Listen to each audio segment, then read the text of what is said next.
My name's Ruth Stevenson, and I've been the evaluator for the Everyone project. And I've been involved in the project pretty much since the beginning, which is more than a year now.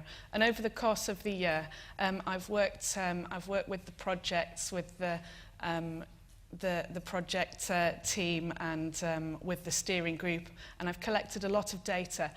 But I'm not going to present all of that to you just now. We don't have time for that. But I'm going to give you a very brief run through some of the outcomes and impacts from the project, backed up with some quotes from some of the people that were involved. So the first thing to tell you is that according to those who have had a strategic involvement with the project, Everyone has been a successful project. As the Everyone project lead said, from Engagers Scotland's point of view, it has worked very well. They've funded 4 really different projects, worked on different scales with different groups of people, and I think that comes through very clearly in the film that we've just seen just now. As one of the panel members said, so that's the steering group that has been leading the project along with the Everyone project lead. As the panel member said, it's exceeded my expectations. It was a fantastic use of resources and all of the projects achieved something. Let me tell you a little bit more about what actually came out of it. Firstly, significant activity took place across the scope of the Everyone project. And I have a table here for you just now that outlines some of the activities that took place. As this table shows, 44 participants took part in activities for disabled people. 145 participants took part in activities led by disabled people. 2,135 people took part in public events run as part of the project. 32 people attended pre-arranged visits from groups of disabled people. 2,108 new networks were created, and 76 people took part in training provided by the Everyone project. So as you can conclude from that, I think, the Everyone project had a really wide reach and it engaged with quite an extended range of people there. So now I'm going to tell you about some of the areas that were important strategic priorities for the project and what came out in those areas. The first one is prioritising disability equality. And at the close of the project, all of the organisations taking part had revisited disability policies in their organisations, and some made significant changes to those.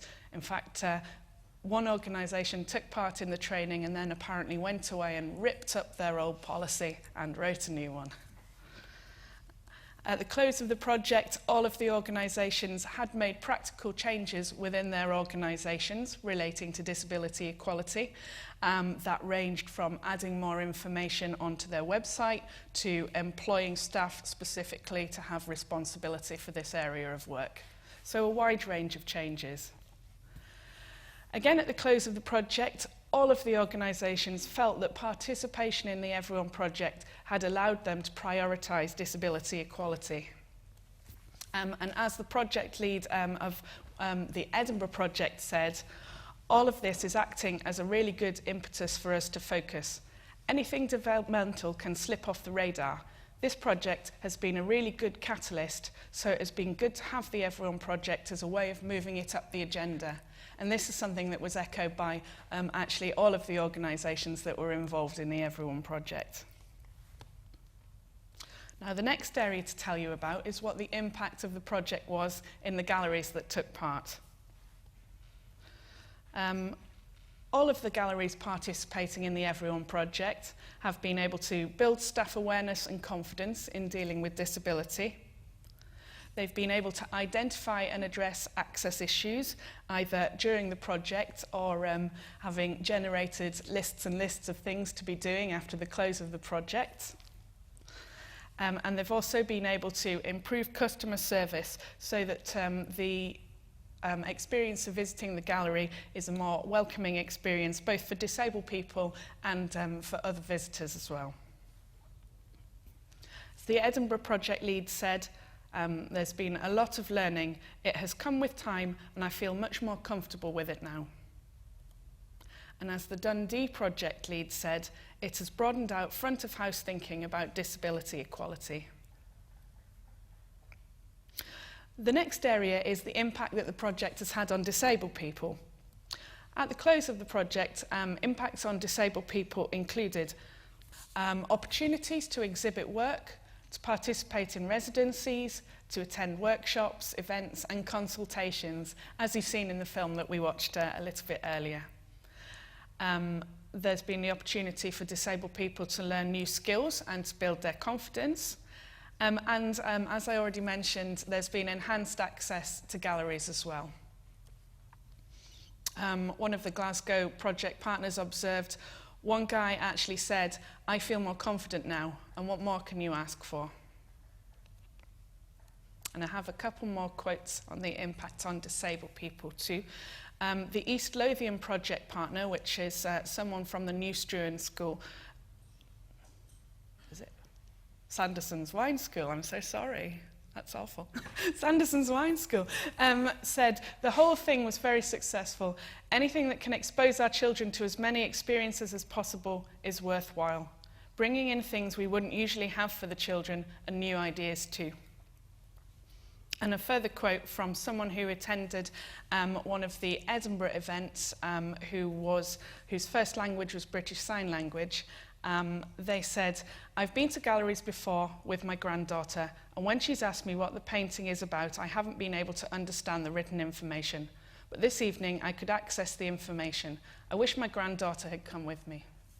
That's actually my favourite quote from the whole project.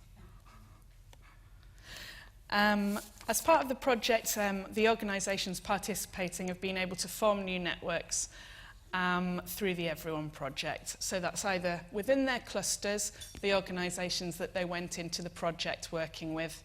It's with other organisations locally, either disability organisations, other charities, educational institutions. And they've also formed new networks with other participating organisations, so across the 4 different projects. As the East Lothian project lead said, "The best part for me is hearing about other people's practices at the other galleries and sharing ideas." As the Edinburgh project lead said, "It makes you feel you are part of a bigger thing." So finally, participating organisations reported that they intend to continue to prioritise this work in the future.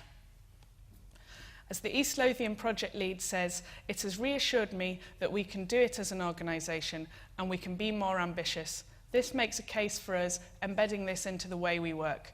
We've got some things that we want to do next year and we are just at the fundraising stages." The Glasgow project lead said, "I think this project is something that we will all continue. It has embedded in us all the benefit of doing that." And the Edinburgh project lead commented, "In a way, the project hasn't finished, it has just started." So I think this will to continue the work indicates significant progress has been made across the course of the project, and that the project is going to have a legacy going on into the